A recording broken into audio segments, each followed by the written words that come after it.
All right. Well, greetings, everyone. I'm here by the campus of Bucknell University to welcome you to a discussion of the film What Killed Michael Brown and the topic of systemic racism.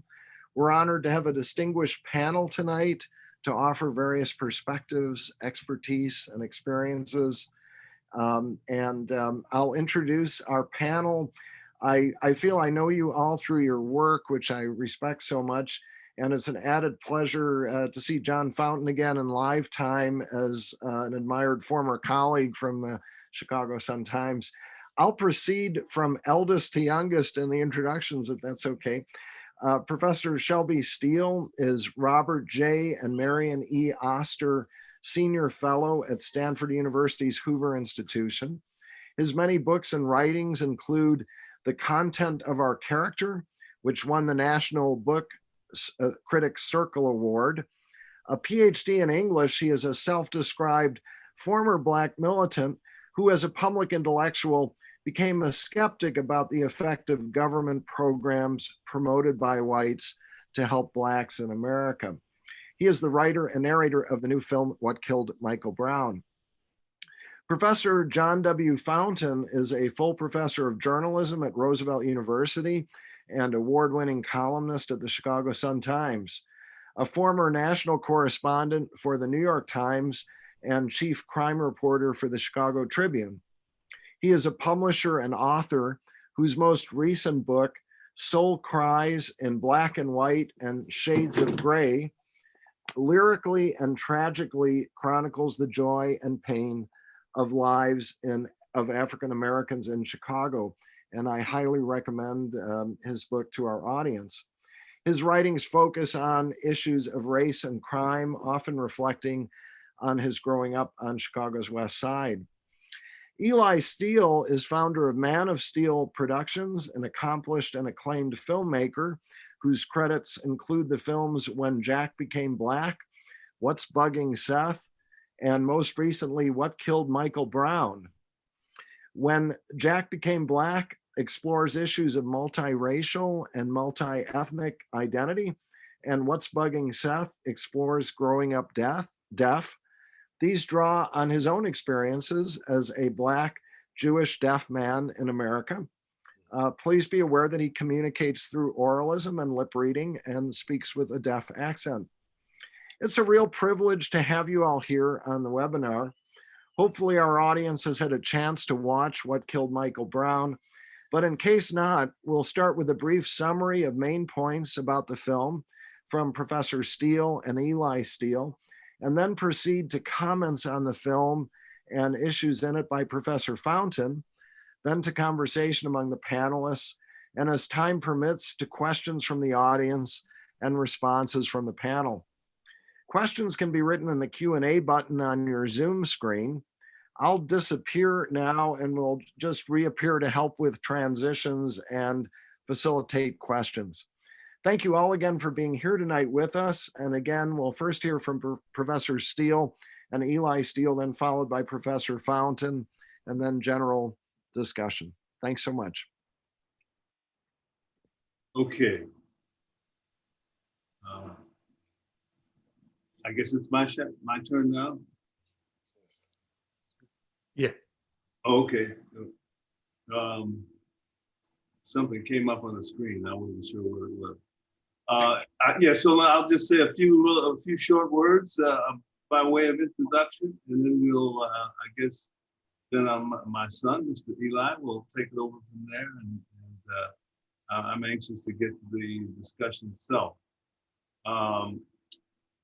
What in a society that feels guilty, has a sense of guilt about its historical treatment of Black Americans, an event like Michael Brown's shooting in Ferguson, Missouri, opens up a huge reservoir of power. We were struck by the fact that in the same year that Michael Brown was shot and killed in Chicago, 762 Black teenage, largely boys, were shot and killed. Over 3,000 were wounded. in the city of Chicago on the south side. In Ferguson, Missouri, one young man was tragically shot and killed. And the President of the United States became involved. The Attorney General of the United States became involved. The Justice Department conducted two different investigations. There were two different grand juries. And the ripple effects of that particular shooting so far outweigh this. It's difficult to find the words for the almost kind of Holocaust that has been taking place in a sense in Black communities in big cities now for 20, 30 years or more. And so we were very fascinated to try to understand why that's the case. Why the discrepancy? Why so much attention given to Michael Brown in Ferguson, Missouri? And so we started from that point. We visited there. I lived there briefly when I was young as a worker in poverty programs in East St. Louis, Illinois, which was at that time, still is probably, the poorest Black city in the United States of America. Got all sorts of difficulties and stresses. On the other hand, it was certainly, we saw wonderful things happen there in the 3 years that I worked there. And some of the best work I've done, and I learned a great deal. So it was also, that was a part of what drew me back to that little part of the world. I'll let my son take it from here. What you add to my father's then, people often ask us, well, why would she make a movie about Ferguson? I live in Los Angeles, and if I would go to my local coffee shop, they would say, well, what are you doing now? And I'd be like, I'm making a movie in Ferguson. And you see the reaction, like, oh my God, like, why would she go there? Why would she, put your life at risk and so forth? I mean, they put the media perception of the city. And so when I got there, I was stunned by how much of an all-American town it is. You got your ice cream shop, you've got your your hot dog place, you got your barbecue place. It's a very much of an all-American town, and it's 70% Black. And it's a town that a lot of people from North City, St. Louis, where Pooh and I go a lot of the housing projects. It was the first step into home ownership. And so for these people, it's a very proud community. And one reason, and so the reason why I tell that story is because when you look at the larger picture of what happened, the fact that we had two different narratives come out of the city. One where we argue that it's the truth, and the other one, which we say, at my father's days, is the poetic truth, is the hand of the true narrative. And we really wanted to make a movie that explored why two very different narratives came out of the place. So our movie is not necessarily about Michael Brown himself, the victim. It's more about America's reaction to the shooting. Why do we react this way? Why we have two narratives that exist to this day?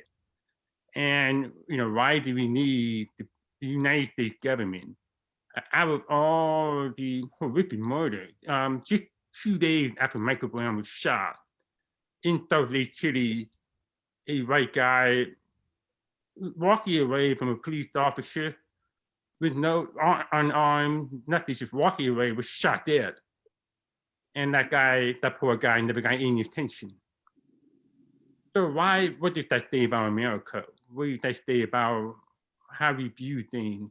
And the big question we have, though, is Aaron Holden went into Ferguson with the intent of proving systemic racism. And he has to do that in a way because there is no evidence that the police officer acted out of racial animus. And the big question is why was that? Why was that something that America felt it needs to do at that time? And what does it do for our country? Does she make it better? Does she make it worse? Does she make it more divided? And so those were all the issues that we really wanted to explore. And the big thing that we wanted to do is just to be more blunt. We felt the area holders, we call it his findings, did not go deep enough. And so we really wanted to go, because a lot of times we have systemic racism, you rely on race just to define everything. And you ignore a lot of other variables. And it's a big danger when you do that, because you ignore the human complexity. I mean, Black people are human beings first. And so that's where you have to treat that at first. And so we went much deeper than Eric Holder, and we came to a different conclusion. And that's the main reason why we made the film. So I'm going to add one quick point there to that.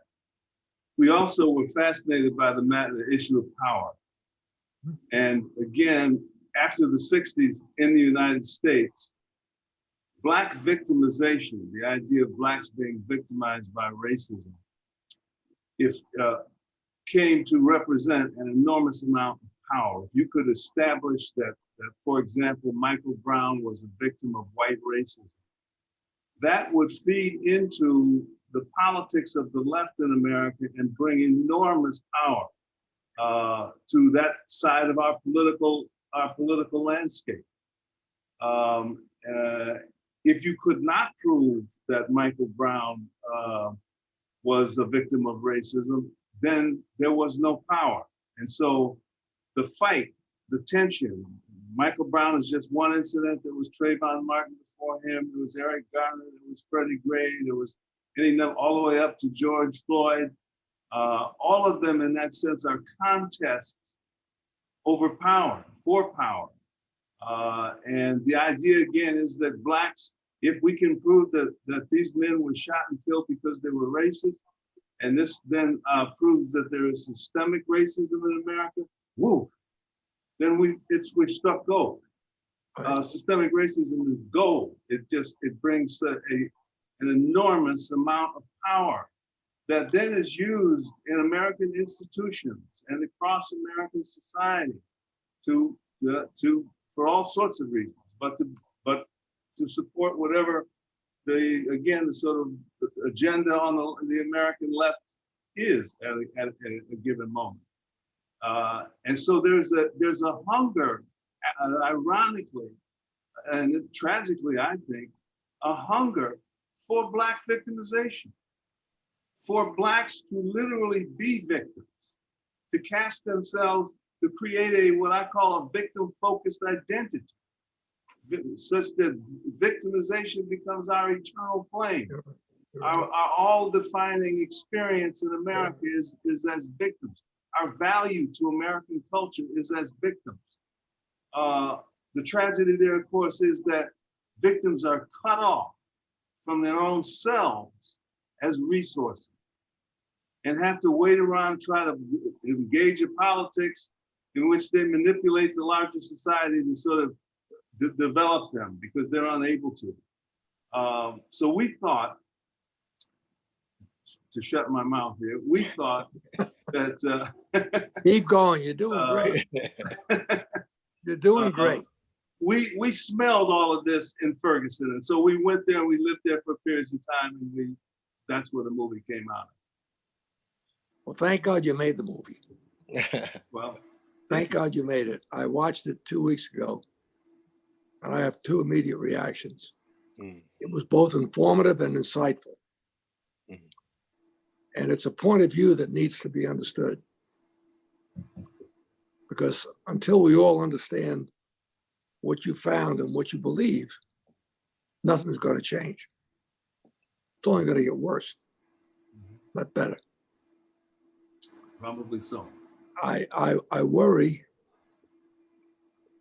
First of all, I apologize for being late, but at 85 years old, every once in a while, things get screwed up on my calendar, so please forgive me. But I think of the wave of Italian immigrants 100 years ago. The older people just did what they could physically. But the way out of the Italian ghetto, and we had ghetto, they were called neighborhoods, Little Italy. You have one in the Hill in St. Louis. But until we were able to get the kids like me educated and into the game, nothing would change. And Absolutely. that's what we have to do. Yeah. You know, everybody, I do believe everybody is created equal. The difference is the cultivation of the basic intellect. And until we do that, the deplorable conditions of public education in America today, last year I was asked to speak at the Harmony Club, which is essentially a Jewish club of very wealthy Jewish people here in New York. And at the end of my talk, a person asked me a question: what did I see as one of the biggest risks to America? And I said, the deterioration of public schools in America. And I said, I want to do a little experiment. I asked, how many of you in this room have children or grandchildren in school, in grammar school or high school? And they all raised their hand. And then I said, how many of you people in this room that have children or grandchildren in grammar school or in high school that don't go to public schools? They all raised their hand again. That was the most severe indictment. Why? Because they could afford better for their children. And all, for lack of a better way, I wish I could be as articulate as you were, Dr. Steele and Eli, your work was fabulous. But I wish that I could be articulate to point out how we're dumbing down a whole society in America. Well, I agree with you. Yeah, it is That's tragic. tragic. It's really tragic.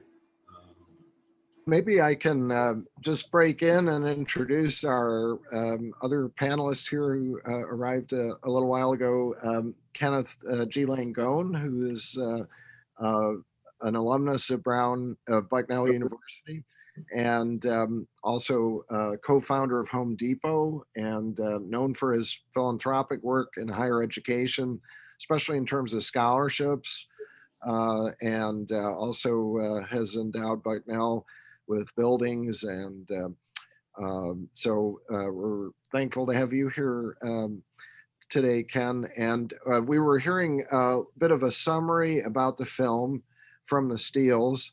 And then Professor Fountain, who's here, was going to give a response to that. I know that I think you were going to say a few words or make an announcement. I don't know if you'd like to do that now or maybe later, or what's good for you. You're talking to me? Yeah, that's right. Yeah. Well, the announcement is that we're starting a program at Bucknell that Paul can elaborate on, but it's a program, for lack of a better way of describing, of bringing diversity of thought to the minds of college students. Let them hear all sides of an argument and then make their minds up, as opposed to brainwashing them to hear only one side and leave with that point of view only. And I admire Paul and Bill Groover and all the people at Bucknell that are showing courage, because what we're embarking on is not popular in institutions of higher education today.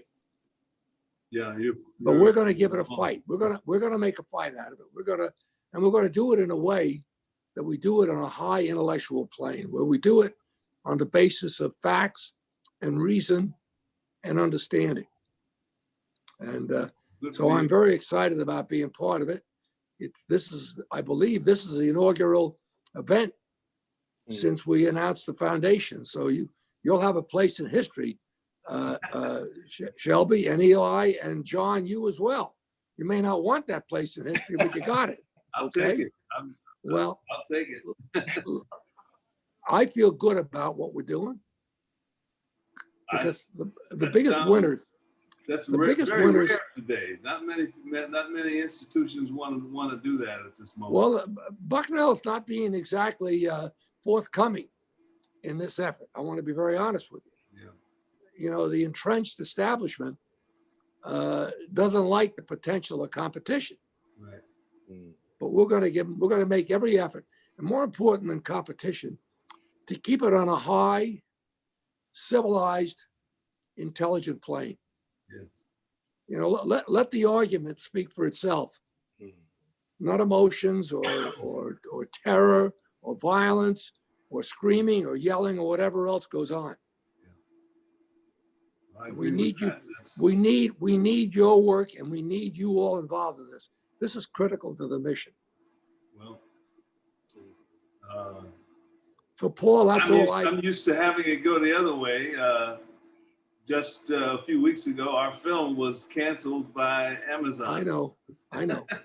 So, But didn't they bring it back? I thought they they were. finally brought it back. They admitted, they said they made a mistake and they brought it back, and we're grateful for that. But It's a great It film. makes the point.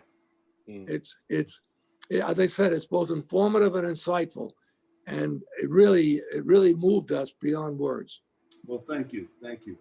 Well, and thanks so much, Ken. And the initiative is called the Open Discourse Coalition, and I think that the link to the website is in the chat now for viewers who want to look up the website. But thanks to Ken's generosity and hopefully the generosity of others, the Open Discourse Coalition plans to fund grants for programming, especially at Bucknell, and also is putting together some staff and a location. So we have a teaching fellow on board. So look for more good things to come. So thanks so much. And I think maybe if the Professor Steele and Eli Steele, if you've given us kind of an overview, and Ken, thank you for that announcement. Maybe we can move along and hear from John as well, in terms of your Please. feedback and thoughts, if that's okay. Yeah. Okay. Good evening, everyone. It is an honor and privilege to be here. I'm going to see if I can condense some of this, as I do as just as a matter of being a journalist, edit some of this down. But I'd like to begin by saying, come, let us reason together. Yes. So it has been said. I wonder, however, though, sometimes whether reasonable men and women can still agree to disagree. Whether there is in our society, there is still a place for civil discourse, a forum for the free exchange of diverse ideas that are essential to democracy, even if those ideas unavoidably collide. I wonder if we listen to each other anymore. Beyond the revolving door of the usual suspects as pundits on talk, TV, and radio, beyond the labels of being a Republican or a Democrat or conservative, liberal, or progressive, beyond that sometimes inevitable dissension into name calling, blaming, shaming, and violence. I wonder if we might still be open to the proposition of listening at least long enough to hear another side. What Killed Michael Brown presents a poignant, riveting, and powerful other side of the shooting death of the 18-year-old Black teenager in Ferguson, Missouri. Narrated by Shelby Steele and interwoven with the personal narrative of his journey, like me, as a native son of Chicago, the documentary, produced, directed, and edited by his son Eli Steele, explores and unearths unflinchingly that truth surrounding the fatal shooting of Brown by a white police officer that touched off a firestorm of protests and unrest in Ferguson, which we all saw across this nation, and bringing the issues of systemic racism, police brutality, and racial injustice front and center. From the very beginning, a montage of disturbing scenes from the shooting in Ferguson, where Brown's body lay in a pool of blood on an asphalt street, to the explosion of rage sparked by news of the shooting. The Steeles, from the onset, seemed to be painstakingly in search of the truth, objective truth, about not who killed Michael Brown, but what killed Michael Brown. Right. There's a difference, something the documentarians make crystal clear. In light of the killing of Michael Brown, Steele says that it is hard to argue in the face of this, that Blacks have at last achieved the freedom to live as individuals. And yet, this is what I argue, he says, was it really racism that killed Michael Brown? Steele's major assertion is that the story of Michael Brown is shaped by a poetic truth. He defines poetic truth as a, quote, distortion of the actual truth that we use to sue for leverage and power in the world. It is a partisan version of reality, he says, a storyline that we put forward to build our case. That Michael Brown was executed, for example, is what Steele calls a poetic truth versus objective truth. He adds, poetic truth always conflates the present with the past. It overlays the present with an imagery of past racial persecution. Quote, it functions as a tyranny thriving more by coercion than reason. If whites argue with it, they're shamed as racist. If Blacks argue, they're shamed as Uncle Toms. The documentary, make no mistake, in my opinion, is incisive and methodical in its pursuit to unearth the objective truth surrounding the slaying of Brown, moving with the sensibilities, instinct, and precision of an investigative journalist, leaving no stone unturned. It includes interviews of everyone from pastors to community activists and journalists to politicians and local residents, both Black and white. Among the most jarring voices of truth are the reenacted actual court testimonies of eyewitnesses, testimonies that resound with a more objective truth that unravels the narrative of untruths about the details of Brown's killing, which inevitably spun toward falsity, fueled by hearsay and more resolutely by a nation's history of slavery and systemic racism, a, if you will, poetic truth, which became the lens through which fact gave way to fiction, yielding to only one possible conclusion for those who witnessed a Black boy's body felled by the bullets of a white police officer lying dead on an American street. This Steele calls poetic truth.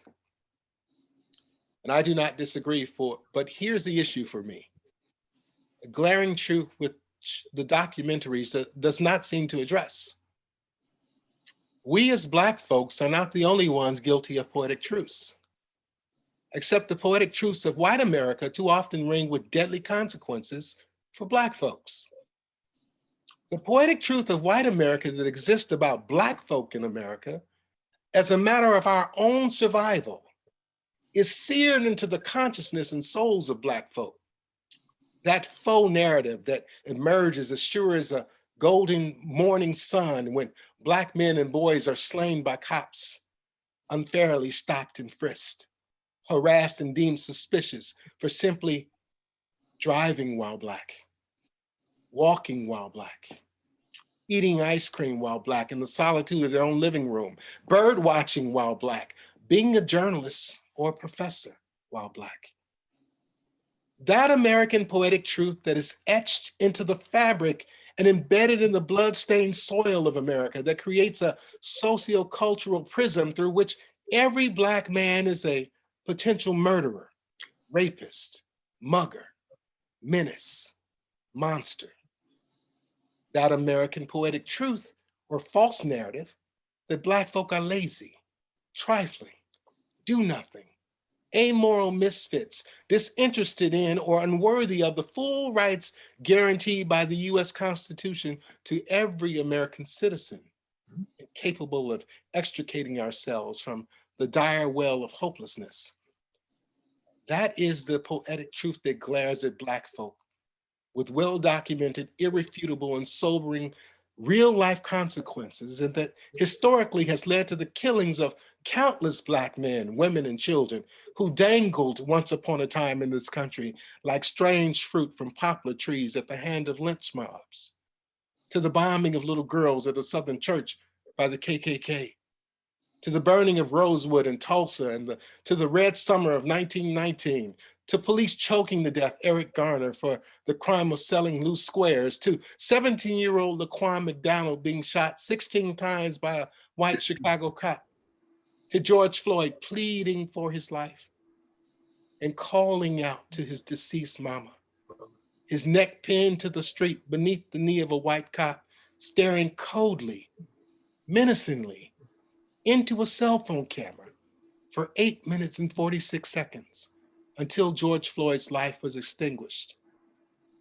These and other cases seared into my own psyche and soul form the objective and also poetic truths that are hard for me as a Black man to differentiate, that resound with a kind of deafening pain in my ears and in my heart when I see the body of a Michael Brown lying lifeless in a pool of blood on the streets of Ferguson, shot by a white cop. And it is right to separate, after the smoke is cleared, poetic truth from objective truth. It is right to establish objective truth, which in Brown's case, even after the grand jury and the federal investigation cleared Officer Darren Wilson of charges, but still fails to answer lingering questions about the poetic truths that led to him being shot dead and lying in a pool of his own blood to begin with. If Michael Brown had been white, I wonder, might the officer have been treated him differently from the beginning? Maybe just told him to skedaddle and go home. Why do unarmed Black men get shot down by police while armed white men, even those who attack and shoot at police or who commit mass slayings, or even when armed with a long gun and having fatally shot 2 people in cold blood with people saying he shot somebody, get taken in alive, get to walk away, are not wounded? I keep wondering, would Darren Wilson have shot Michael Brown had he been white? And if he had been white, would they have let his body lie in the street for 4.5 hours? What, I ask, is the poetic justice that, or poetic truth that allowed that grave and inhumane injustice to take place? Despite this observation, I find this work by Dr. Steele and his son Eli, this examination of systemic racism and poetic truths in America, to be masterful, courageous, thought-provoking, even if at times unsettling. Throughout, Steele raises uncomfortable truths about white guilt, about liberal social policies of the 60s that have failed to lift Black folk beyond the urban ghettos and that in some ways have made them worse off. Yes. The uncomfortable truths about the vast number of Blacks slain in Ferguson each year and across America by other Blacks, something to which I can attest to as a former chief crime reporter for the Chicago Tribune, and the uncomfortable truth of an overwhelming absence and silence of Black Lives Matter over this matter. The uncomfortable truth about the need for Black responsibility, even amid white accountability.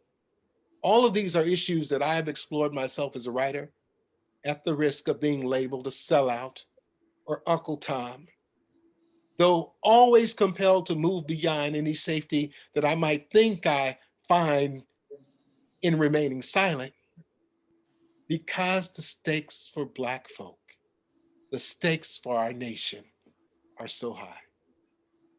Among the documentary's most compelling scenes, and I'm almost done, Please. and narrative, is the fusion of historic protests and marches of the civil rights movement, juxtaposed against scenes from the protests in Ferguson and surrounding George Floyd's slaying, which glare disturbingly in their dissimilarity and that seem to beg for a documentary exploration on this subject alone. The documentary, in composition as narrative, as a compelling visual work, and in its heft of content and exploration of such a divisive and inflammatory issue as race, is simply superb.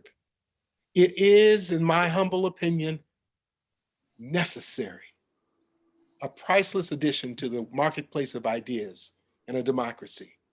a mirror of the complexity of race in America, and evidence of the hope to move beyond these turbulent times toward a more perfect union. Well said. Thank you. Well said. Well said. Yes, that was quite a statement. I appreciate it. Thank you. Thank you. I really do. Very. I have a curiosity, and it's, was there ever an explanation by officials about why this poor boy was made to lie in his own blood for 4.5 hours? Was there a legal reason? Was there a crime scene reason? Was there, what would somebody say? Well, what was interesting was we didn't put this in the bill. I mean, we left a lot out, but my research shows you should Google this. It's pretty easy to find. Michael Brown was shot. Like, he hit the ground like at 12:03. You know, it's almost 100 degrees, the humidity. When I was there on the fourth anniversary, and I put my knee down on the ground, you know, to set the camera up, and my knee within 1 minute was just on fire. So, I mean, that's how hot it was. What happened at that time was that there was a hostage situation in another part of St. Louis County. The forensics team was over there, I guess, with the people in the issue, the crime scene investigators were over there. So they did not get to Michael Brown's site until about, I would say about 1:20. And at that time, very understandably, the crowd was, I mean, the body's there, you know, it's baking. I mean, you know, you see in the video, the crowd was getting worked up, and there was shot going off, there was shot being fired. So the police retreated, they would come back and they would retreat to try to secure the scene. So in many ways, it was a perfect storm of coincidences. Yeah. It's almost cruel when you describe it the way you did, Mr. Fountain. I mean, it's but here's the alternative. What if they had removed the body? Then you would have the other argument, which is probably you tampered with evidence. You tampered with evidence. Yeah. But in my experience as a crime reporter, and I've covered a lot of homicides, one of the things that struck me was I didn't see in the footage paramedics. I didn't see anybody attempt to conduct any kind of life-saving measure. And that just struck me because, again, I've covered a lot of these kinds of scenes across the country, specifically in Chicago and Washington, D.C. And I just have never seen anything like this. And, you know, I will be honest, you know, I watched the documentary for a second time, and my wife, who is 8 years younger than I am, and my 18-year-old son, there were times in the documentary, and this is a tribute and a testament to just, I think, how good it is. My wife was screaming, why are they letting his body lie in the street? And because she has an 18-year-old son. And we have had this conversation, the talk with our Black son, who when he goes around the corner in his car to a restaurant to pick up food or to the store, we worry that he's not going to come back. And it is, when I watched George Floyd, which is painful to watch, I was as revolted. It was as repulsive to me as watching Michael Brown's body lie there. I don't understand. And that is now seared into my consciousness. It is seared into the heart and mind of my son. And I can't reconcile that. I can't answer why that was allowed to be. What do you do about that? you use the term poetic truth. And as I think about Michael Brown on the ground, that image gives nourishment to the poetic truth, whether it was a coincidence that there was another crisis someplace else and a lack of coordination. I'm not making any excuses. I'm just suggesting that these are the things that we have to try to sort out. The image, the Floyd picture, the look of the face of this cop of arrogance and indifference said it all. Yes.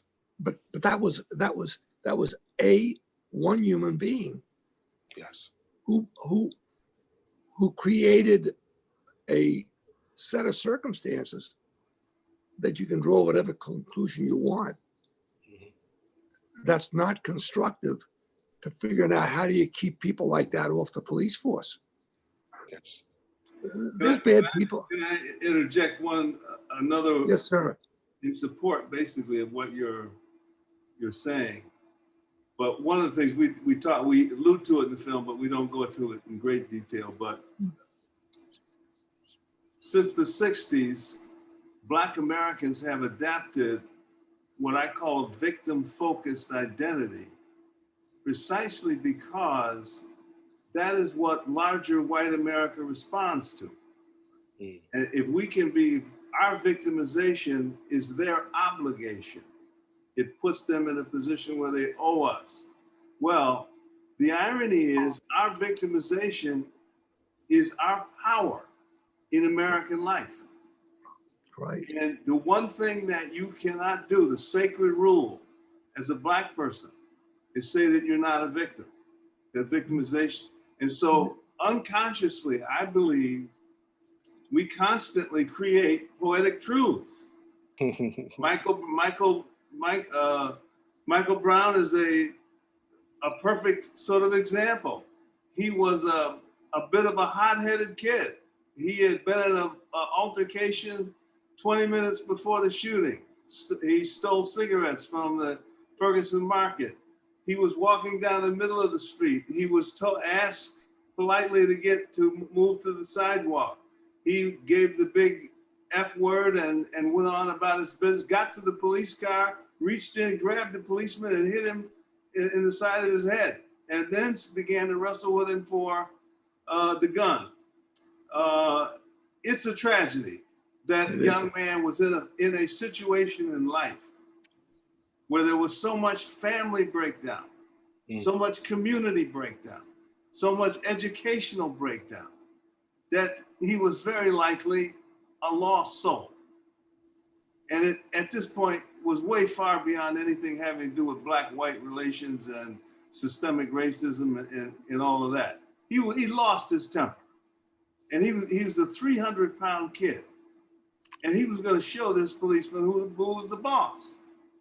And the tragedy unfolded from there. That's more of the objective truth. Again, the poetic truth comes out of this identity. I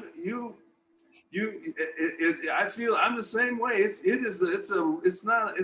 Identity is a reflex. It's not a thought. And the idea that somebody says he was out there for 4.5 hours and you're going to tell me there's no racism involved. I'm saying he was out there for 4.5 hours. I don't know if there was any racism involved in that. The police gave a reasonable excuse for that. All of the policemen called to another crime scene and so forth. So I don't know, but I know we all know Michael's dead, and that's the tragedy, and the reasons for him being in that position are terrible, and that's where we need, it seems to me, put our focus. What's wrong with the Black family today? Why is Michael in living 1 minute with his grandmother, 1 minute with his mother, then with his father, then 4 different high schools in 4 years? Why all that instability, that lack of focus? Why is he being left to drift like that in the world? Well, my guess is it doesn't at this point have a lot to do with white racism or systemic racism. It has to do with infinitely more powerful forces. If you don't have a father, that's a big, profoundly defining reality that you're going to have to deal with. Yes. That the fact that we make it a racial event keeps blinding us to the reality of what kind of event it was. It's a worse tragedy than racism. I grew up with racism all around me, racism every day. I had it for breakfast. That wasn't Michael. Michael had a worse problem, a lack of a lack of any faith in himself, in his ability to have a decent life, to his ability to do anything. He didn't do anything. He was in school, but he didn't really go to school. He was hanging around doing drugs all day long, all night, adrift in the world.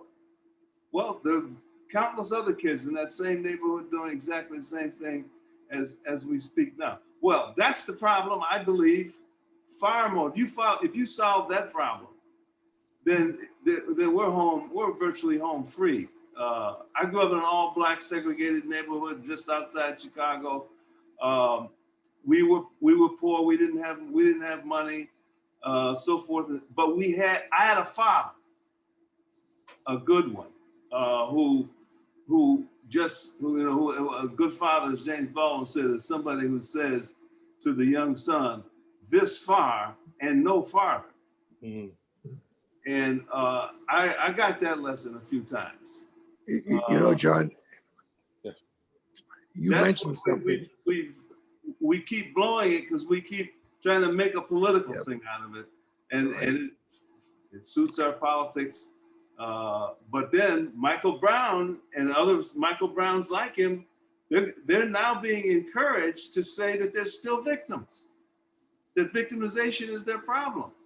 Can I say that, respond in part by saying, much of what you say I agree with, but I am nobody's victim. And I was born on the west side in a place called North Lawndale, that is among the most poorest in the country. Mm-hmm. My father left us when I was about 4 years old, and you talk about a difficult time in terms of poverty. Although I later realized I wasn't poor most of my life. I was just broke because I always had love. I know the feeling. I know the feeling. And I had grandparents who loved me. But let me say this. In the case of Mike Brown, or in the case of Laquan McDonald, and in the cases of so many Black males who are shot by police officers, there always emerges this counter narrative, a kind of poetic truth about how in some ways they somehow kind of deserve what they got. White boys do drugs too. Yes. White boys get shot by policemen too, at a higher rate in many places than Black boys do. We are 12, 13% of the population. I don't know what the rate is. I'd have to investigate that. But we don't see white communities with their sons lying in the street for 4.5 hours. There is a problem in America. And so I don't say that every case is racism. Couldn't you say that there's a problem in Black America? There's a problem in all of America. Well, we're talking about it's not just us. You know, I have been Black for as long as I live. If we resolve it so it's not just us, it's us or it's them, or is that going to make any difference? It makes a difference. I think it is important to not just say it is Black America, because it isn't just Black. Let me tell you my reality. I'm big, I'm Black, and I'm bald. I don't have not a misdemeanor in my record. Yeah. I don't even have a misdemeanor. I have no felonies. I've never been to prison. And then I can hear my mother say, boy, you ain't supposed to go to prison. I am an ordained minister in my church. I am a professor. I'm a columnist in the city of Chicago. A good one. And none of that insulates me when I walk out of my house and drive down the street and I possibly encounter a cop who's racist. He doesn't give a damn about that. You're And right. I'm not a victim. And if my son is shot, my son is a student at Columbia University in New York. He's a straight A student. He's a scholar athlete, but that's not who they see. So I have to tell my son, you can't wear a hoodie. I have to say to him, you can't wear your hair in locks.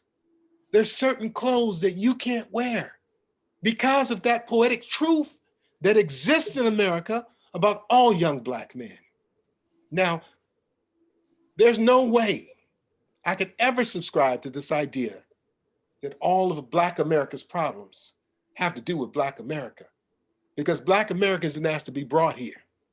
And so we've got a history of slavery, a history of systemic racism, a history of oppression that I can tell you that every place I've gone along the socioeconomic strata, every place I've climbed to, whether it was a reporter at some of the finest well-known American newsrooms, racism met me there.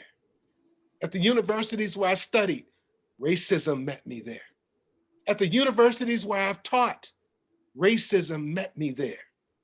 And I suspect that is not my poetic truth. When I see Mike Brown lying in the street, it is the reality that I know this could happen to my son. What could happen to your son? He can be shot and killed by a police officer for doing nothing. Is that Breathing while Black. is the cause racism? It is. He could be shot and killed for having stolen a bicycle. I mean, it could be anything. My son's a model citizen. Racism. No, that's, look. Do you really believe that white policemen in the United States of America get up in the morning and want to go shoot a Black boy? Most, Do you no. really believe that? Most, no. But I wouldn't believe that whites would hang a woman who went to the police station to protest or to make inquiry about her husband having been lynched. And then a white lynch mob would string her up at 9 months pregnant. And while she's dangling from the tree and her baby falls to the ground from her uterus, would then crush the baby's head with his heel. Who can imagine all the atrocities? Who could imagine Emmett Till? I'll send it. That's an American, true American story. Or that one of the worst lynchings in Cairo, Illinois, that a brother would be lynched. I've heard that story. I will send it to you. It's a good one. I give. It is a true one. I won't even deny it. It is a true one. Here's my point. White America, white people, since the passage of the Civil Rights Bill in '64, have from that point made probably the greatest moral evolution away from racism in all of human history. White people simply, as a group, they are not interested in anymore in oppressing Black people and keeping them down, hiring policemen who want to shoot them. They don't want to do that. That's not white America. That's a mischaracterization. That's a poetic truth.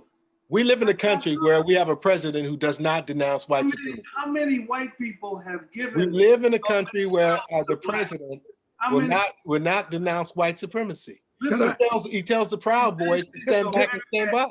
the United States of America has given Black people in the last 50 years something like $25 trillion of social programs, affirmative action, school busing, public housing, war on poverty, great society, on and on and on. And we are farther behind than we were before they gave us a dime. There's another. White people need to have more confidence, moral confidence in themselves. We They're have not helping us by feeling sorry for us and pitying us. I've never heard. They're enabling our weakness, our addiction to the idea of ourselves as victims. We have a question that fits into what was just mentioned about the presidency, the president, and maybe I could just ask the question of the panelists. If you were the incoming president in January, what's the one thing that you would do to address the problems that we're discussing tonight? That's maybe a tough question, but I wonder if you might be able to share any thoughts on that, our panelists. Is there something that, some leadership that can be provided to try to address these questions? Paul, before an effort's made to answer that question, I want to give you an observation. I've never heard in my life, I'm 85, I've never heard the word racism used more than it's been used in the last 2 years in America. Would we all agree with that? Yeah. And that's probably good, because the more we use it, the more sensitive we ought to become to it. But there's something else that happened in America. 12 years ago, a black man was elected president of the United States. Had he relied solely on the votes of all the black people in America, he never would have won. It took a whole lot of white people to vote for a black man for him to become president of the United States.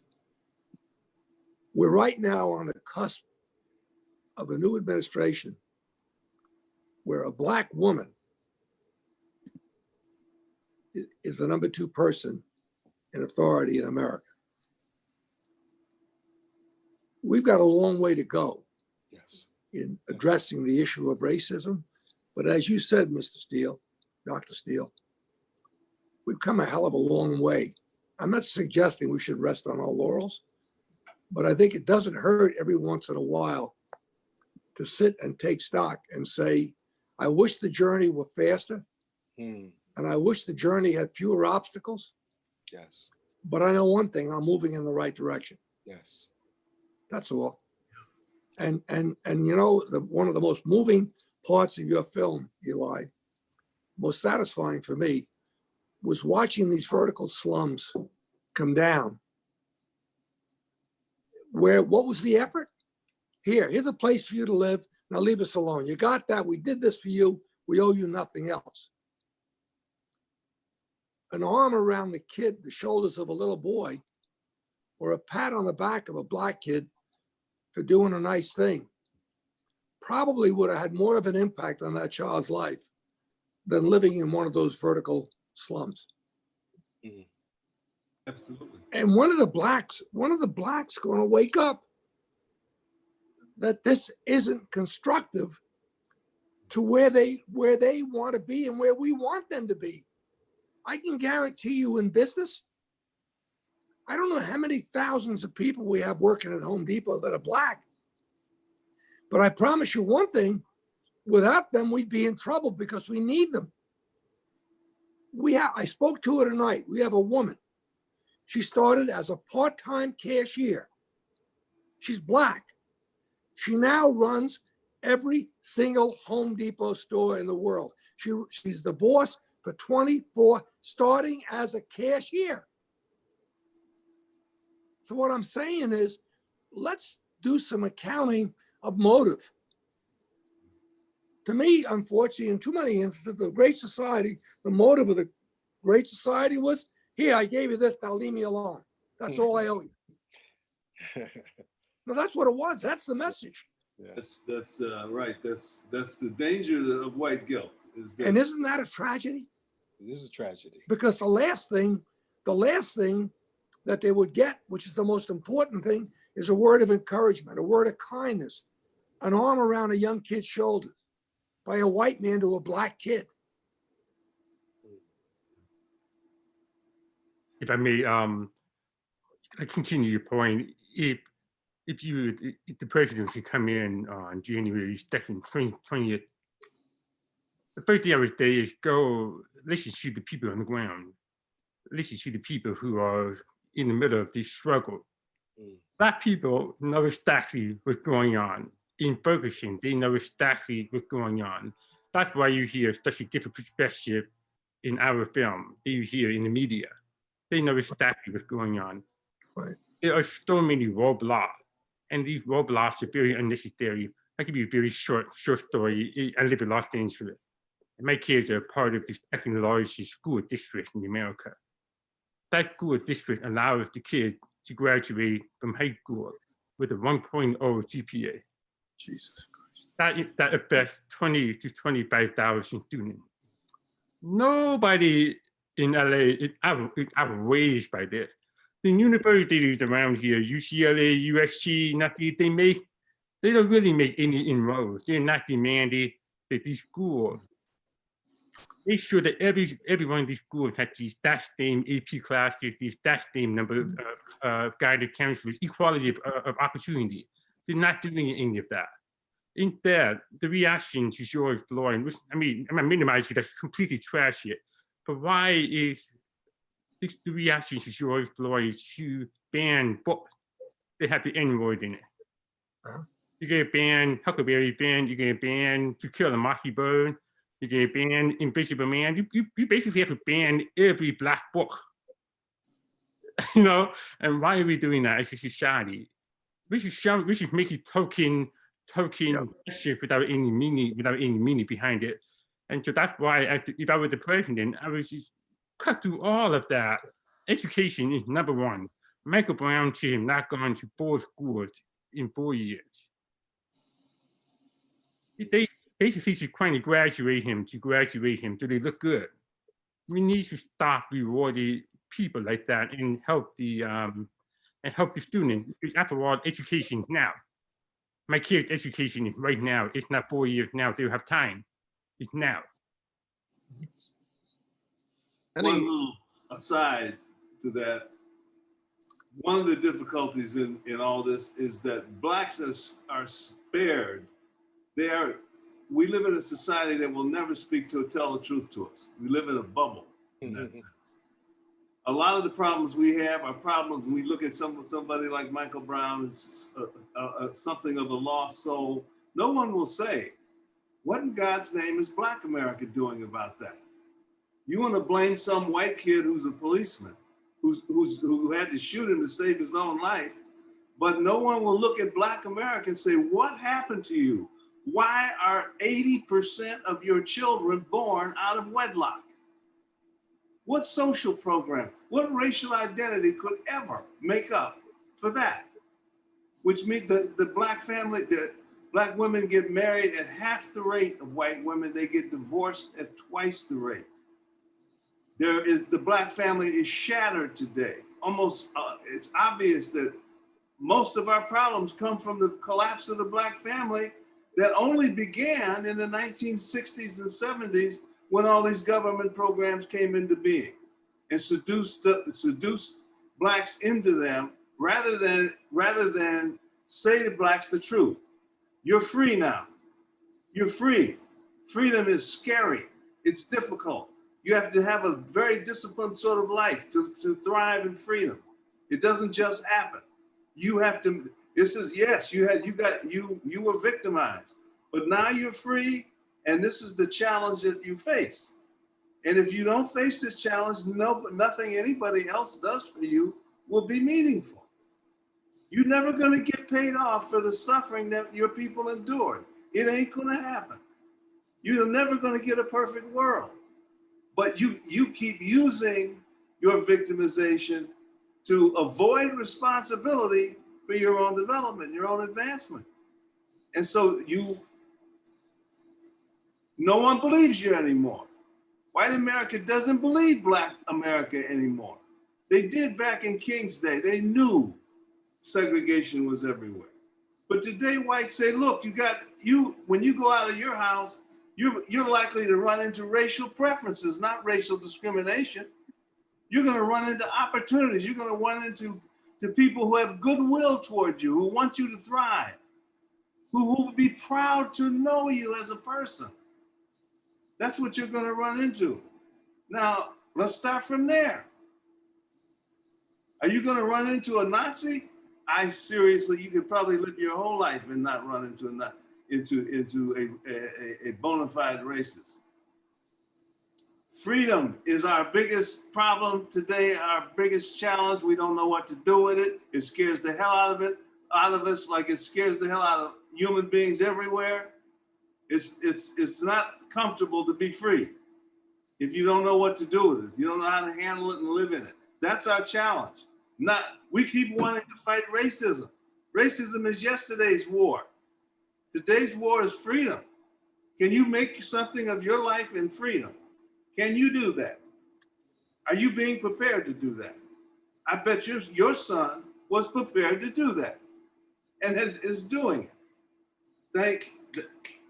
Now that's the message I want to see go out. What you teach your children ought to be your politics.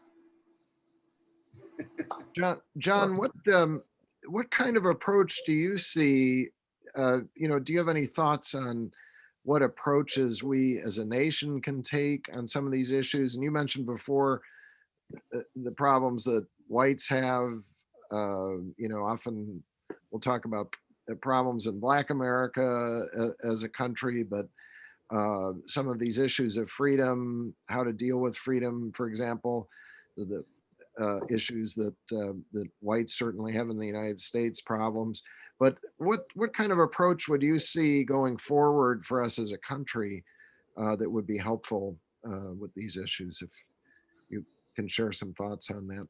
I think in part, piggybacking off of the question that was posed, if you were coming in the new administration, what would you recommend? One of the things I would recommend is finding a way to dial down the rhetoric and really promoting and embracing this sense that they're not blue states or red states, that this isn't white America or Black America, that there is one America. And as Dr. King said, injustice anywhere is a threat to justice everywhere. And I also think that, to quote from my column this past weekend, if I could speak freely, I'd say that white accountability does not absolve us of Black responsibility. But a man cannot pull himself up by his own bootstraps when all he's got is his bare feet. I'd say that we've come a long way in America, but ain't no way in hell I'm free. That's not my reality as a Black man of America.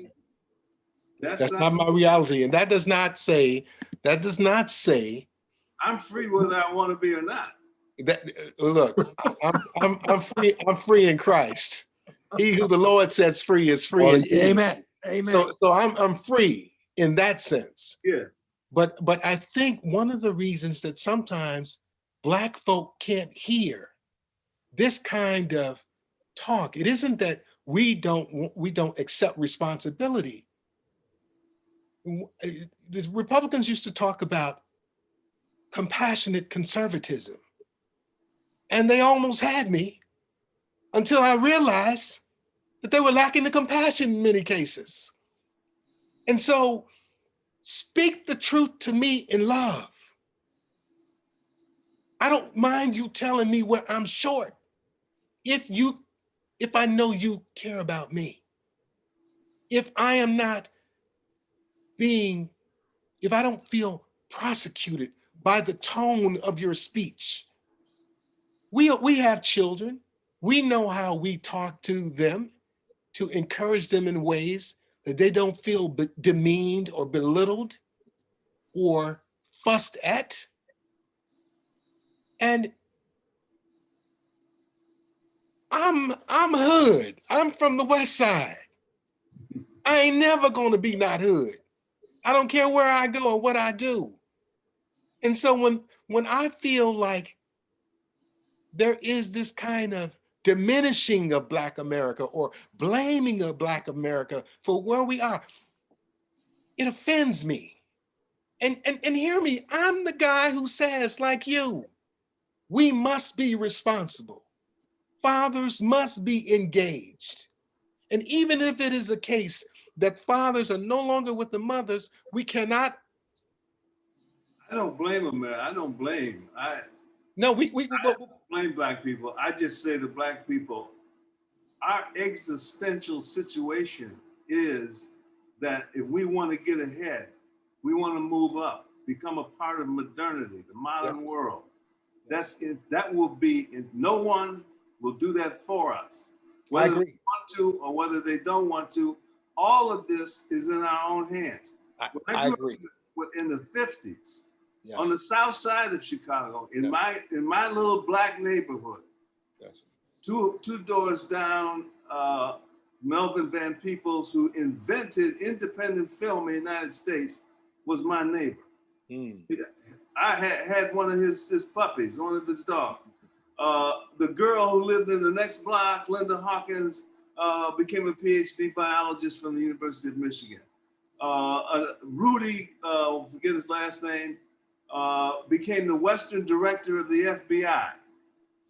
This poor, all of us were poor. Our father, the biggest, wealthiest man in town, in the community, was a Pullman car porter.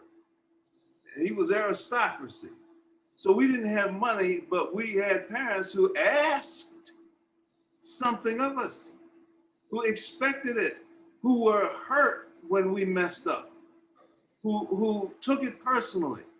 So they put their own esteem in our hands in that sense. They loved us, they wanted us to achieve, and we did. Now, you and I agree on that. Love is the deepest human motivation, but you can't really give it if you are not asking something of someone. We as Blacks need to ask much more of each other, and be much less tolerant of the Black underclass, where you just grow up and you're on government payroll from the birth to death. We need to, in my neighborhood, there was only one family that was ever on welfare, and that's because the father died. No one else was. Well, I agree that I am my brother's keeper. And I want to say that Black folk for generations, even in my generation, friends who graduated from Princeton, friends who are doctors and lawyers, friends who went to Providence St. Mel's School on the west side of Chicago, that since 1978 has sent 100% of its graduates to tier 1 universities and colleges around this nation. And it is the success story of the west side of Chicago, led by its founder, Paul J. Adams, a Black man who could have made money doing something else, but decided, I am going to stay here because I understand that these children need me and they need an education, which is fundamental, foundational to social uplift for Black folk in America. So we're preaching to the choir, but I live in the south suburb of Chicago, where most of my neighbors are Black, and I formed a reading group about 6 years ago, where men, Black and white and Hispanic, read to children on Thursdays in an effort to not just read to children, that's important, but to also stand as mentors. So we've got to get involved. You know, I was a part of the Million Man March. I went there, I enjoyed it and all of that. But I came back and I said, well, what are we going to do now? And so the issue is not marching in Washington. The issue is marching to our local schools. The issue is marching with our children to church. It is being a presence in their life rather than an absence. So I'm there. And I think that we have to encourage those who have dropped the mantle to pick it up. I often say, and I'll shut up, that we are waiting for a Messiah, it seems sometimes in our communities. We have a Messiah. We had a Messiah. I think Reverend, we're waiting for another one. well, Or we're Reverend, waiting for the Calvary to come, and the Calvary ain't coming. The Calvary is us. well, you're ordained. You're a reverend. I'd like to think I'm spiritual. I hope I am. And the two things that stick in my mind in my faith, as I have loved you, love one another. Yes. And the second word is forgiveness. Yes. Now, I'd like to think that if I were alive 300 years ago, I would consider slavery a horrible, horrible scourge on humanity. I'd like to think that. But I can't be sure because how do I prove it? I know today, virtually every American I know would say slavery was a horrible, horrible sin of humanity on humanity. It's not easy to say this, but unless you let go of the past, you're a prisoner of the past. Now, I'm not rationalizing slavery. I'm suggesting to you that I hope by my actions, by my behavior, I'm undoing some of what was done by people I didn't even know. You know, and how do we get away from that? To me, the essence of retribution is not the money. Not the money. It's the fostering of the continued belief of what happened that was horrible, that should never have happened. Ever should have happened. It defies everything that I, as a devout Catholic, believe. And I wish I could change it, but I can't. It's there. So help me. I would say that forgiveness by my faith does not mean forgetting. I agree with you. I agree with you 100%. And so I cannot forget that I have the blood of slaves in my veins. Yep. I cannot forget nor erase my spirit ancestors. Right. What that means to me, to I understand that. my ability to pick myself up and to move forward in spite of the odds, understanding who I am and whose I am by faith. And so part of what needs to happen is this return to our faith of old. And I'm not preaching, but to something that is bigger than ourselves, to this kind of sense of that I have a kind of determination and faith that will give me what I need to some degree, the fortitude, the faith to continue. And so I'm not interested in guilt, shaming, or blaming people. I am not. But I also don't tell me my pain ain't real. I'm sure it is. And I don't want, as I said in my column this past weekend, I didn't ask to be your welfare case. I will not be your welfare case. I won't be. I'll do what I need to do like my grandfather did and his grandfather before him. Mm-hmm. And it is disturbing when I look out on the landscape and I see the kinds of things that Eli talked about in terms of, the illiteracy, valedictorians and salutatorians graduating, but they can't read. How does that happen?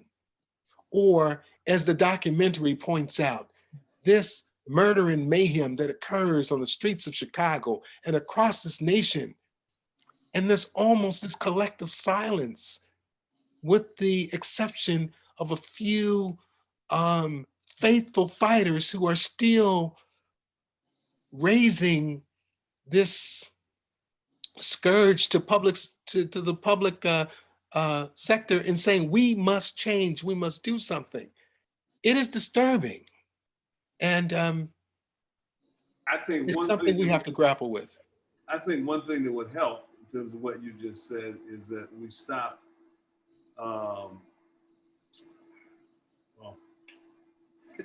Say it. Say it. If I may say something, my dad probably remembers something. I agree with you completely because, I'm more removed. My great-grandfather was born into slavery. But what's very interesting is that I come also from Holocaust survivors. sure when my kids messed up, I tell them, you come from those people.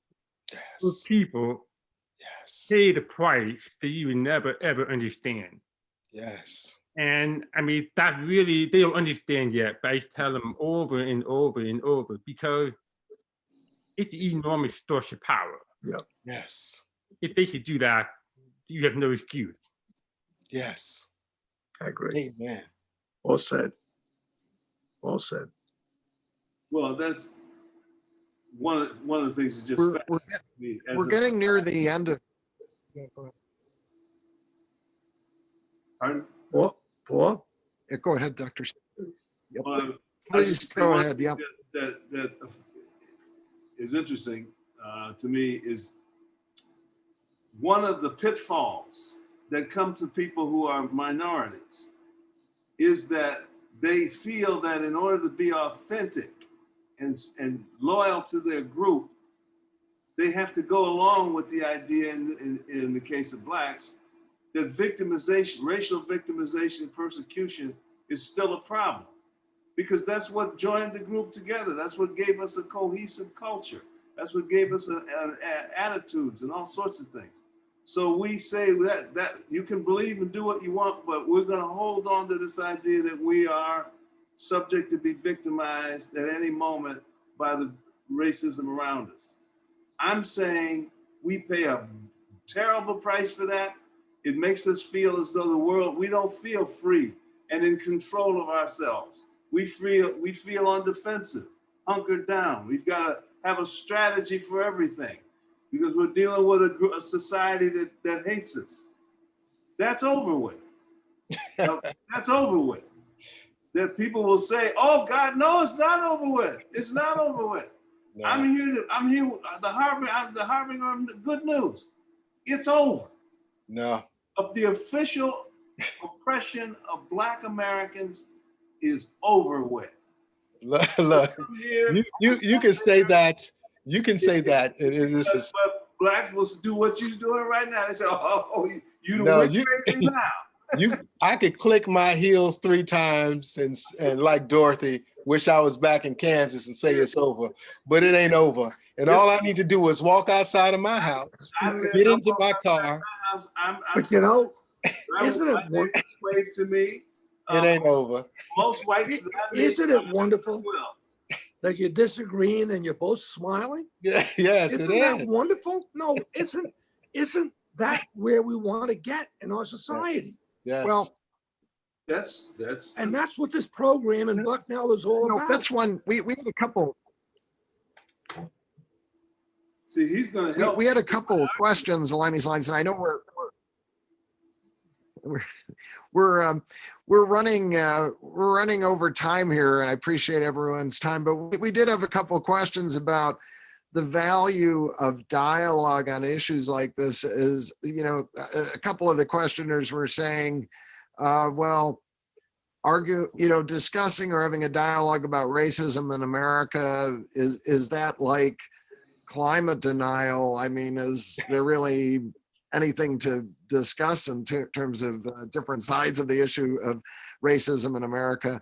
And maybe we could close just by having our panelists, if you want to briefly address that, and also just where should we go from here? I know that returns to what we said earlier, but John, would you like to start us off here?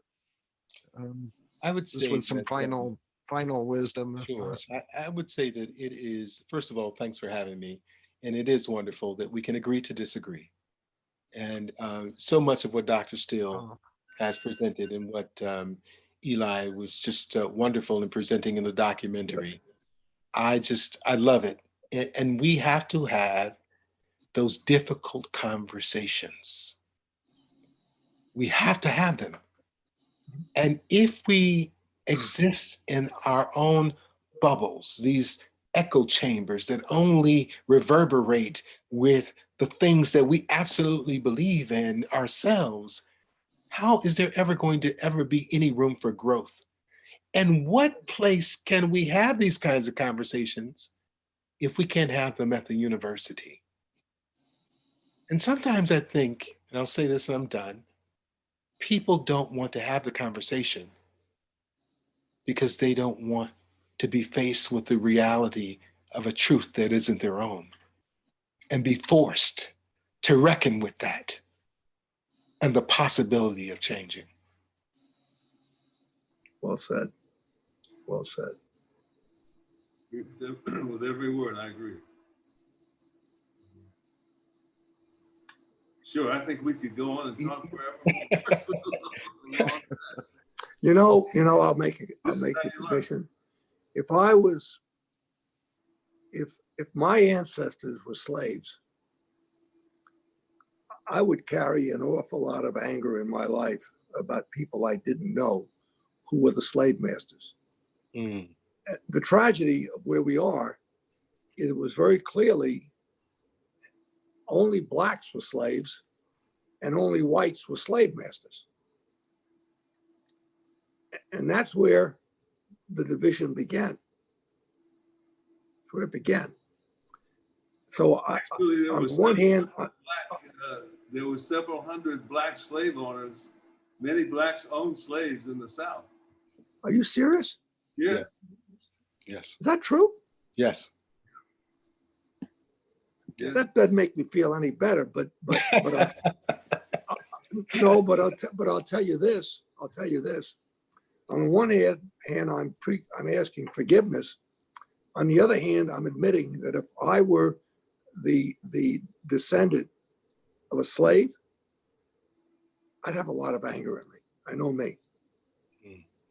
But the challenge would be, how do I fight that anger to turn around the energy of that anger into something constructive and productive? And I'm sorry, maybe I'm being too fundamental, but I think if we address the issue of public education in America, elevate the quality of public education of America, a lot of what we're all talking about tonight will go away. Yes. It'll go away. I would one point I would add to that is when you say that education is important, it certainly is. I think it's the most important thing. I would put the burden of improved education for blacks in America on blacks. That's their problem. They suffer from it. They have to. When I was a kid, I went to segregated schools. There was two schools. One was white, one was black. The black school got the books, everything. When everything was left over, we got it. They didn't want to educate us, and so forth and so on. My mother and father got together, organized the neighborhood, kept the kids out of school for 9 months. Mm. They fired the superintendent. They fired the principal. They fired half the teachers. Coolidge School in Harvey, Illinois, Phoenix, Illinois, right outside Chicago. When you take charge of your fate, when you become the agent of your life, Yes. you don't worry about these little things. You're going to run into racism. Of course you will. You can't just snap your fingers and cure the world of racism. It's going to always be there. What we are failing to do, because we spend so much time fighting racism, is take charge of our fate and make the world that we want and impose our will on the world. Make something happen. Learn to compete. That's my passion, is that you can fix education. It's not hard to educate kids. All you need is a piece of chalk and a blackboard. But if there's no will to do it, Right. and in black America today, there's no will. You have to have the will. No will. You can't get the parents to come up on Parent Day and talk to the teacher. Yes. Just don't give a damn. What can you do with that? You have to confront them with that. If you want proof of what you're saying, Dr. Steele, you want proof? We've got a charter school up here in Harlem called Harlem Children's Own Promise Academy. You probably have all heard the movie Waiting for Superman. Mm-hmm. Mm-hmm. The fellow that founded this charter school is Jeff Canada. Our kids are flying. They're flying. The one thing I know, we are all equal. We're proving that these black kids have the basic native intelligence of the white kids. Yes. It's the cultivation that you had, Reverend Fountain, yes, to put you where you are. Yes. Yes. So we have to figure, and what I'm talking, I don't want to be so mechanical, But how do we get the mechanism in place, with all due respect, Dr. Steele, that this should be the responsibility of the Black people? The fact is, we spend more money per student than any of the 30 most developed countries on earth. And We don't ask anything. we rank 28th out of 30th in results. But we don't ask, we don't love, and we don't ask. You have to do both. You have to love and ask, and don't tolerate anything else, and we will get it. But we don't, what we are so intent on is arguing about racism. Yeah. Paul, I have a suggestion. This is a wonderful session. This is really exciting. The pandemic will go away. Is there any way we can organize to have these three wonderful gentlemen come to Bucknell and do this in person? That'd be wonderful. Yeah. I really, and we'll take care of whatever their expenses are and everything, but I think it's important. I really think it's important that we get as many kids to hear this, because there are points made on all sides of an issue tonight, all sides of an issue. God bless all of you. Yes. And we need to get this done. We need to get this done. Can I do two shameless plugs? Sure. Great things are happening in New York and Harlem, but great things are happening in Chicago. Providence I know that. School I know that. is doing a wonderful job. And this is my shameless plug. There's a school, a charter school called Southland College Prep Charter High School that started 10 years ago and is doing magnificent things. And it is what you all said. It is having leadership that is willing to stand and be accountable and to make everyone else accountable and to raise the bar, understanding that our kids can succeed. Yes. And they are killing it in terms of scholarships and college acceptances. They've all been accepted for the last 6 years that they've graduated. Let me also just deal with that issue of anger over slavery. I don't have time to be angry. God bless you. And it takes too much energy. That's what I'm saying. To be angry. And that unresolved anger turns into rage, turns into something else, turns into chaos. And so what do I do with it? Like Eli said, I have long looked into my past, into my history, and understood what it meant as best I could for my great-great-grandfather to be a slave. And my grandfather, who died 2 years ago, was 97 when he passed away. So all of my life, he was in my life, speaking truth, not accepting excuses, not making excuses, being an example of what it meant to be a family man, coming home with his paycheck, saving to buy homes, providing for his family. And so we need that. And so I'm too blessed to be angry. And so it is, anger is not the way. It is, when I look back, I'm grateful that I am from a people who endured the Middle Passage, from a people who endured Southern plantations, who overcame Jim Crow, who built universities and who showed me a more excellent way. So I'm with you, Dr. Steele. We got to have these conversations, these in-family conversations. Well, you're right about anger. I have a problem with, the problem I have with anger is white liberals. Who patronize me. Boy, he got that shot in, didn't he? God bless you. So, thanks so much, everyone. Maybe Eli, do you have a few final thoughts for us, and then we'll probably have to bring things to an end here. I did not hear the question. Do you have a few final thoughts for us? And then we'll probably need to close up. Right. You know, we all have our own path in life. You know, we all don't come from the same world or the same families or the same experiences.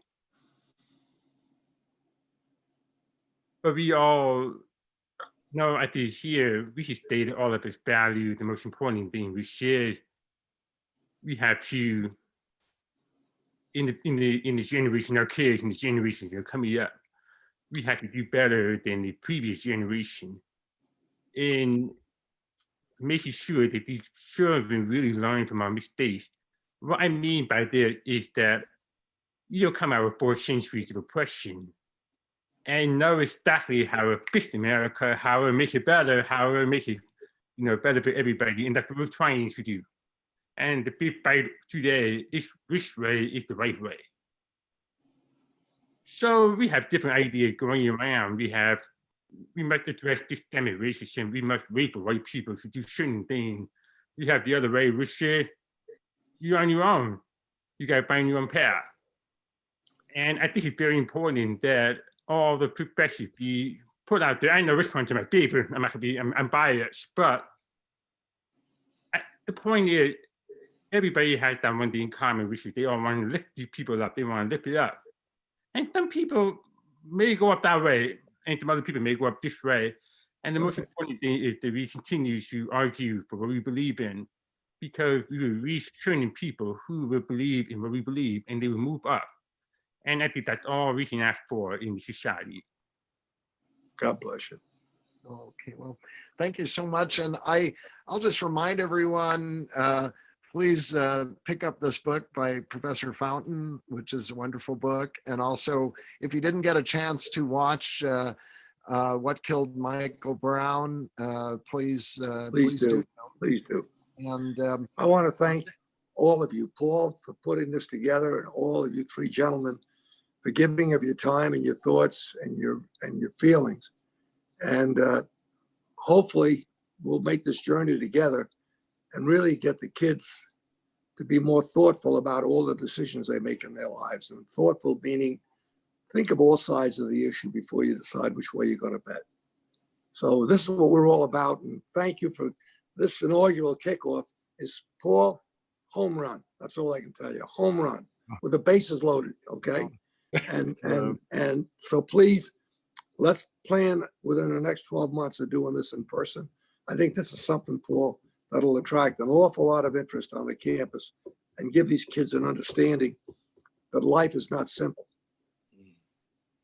well, thanks so much, Ken, for your support of events like this. And again, thanks to our panelists.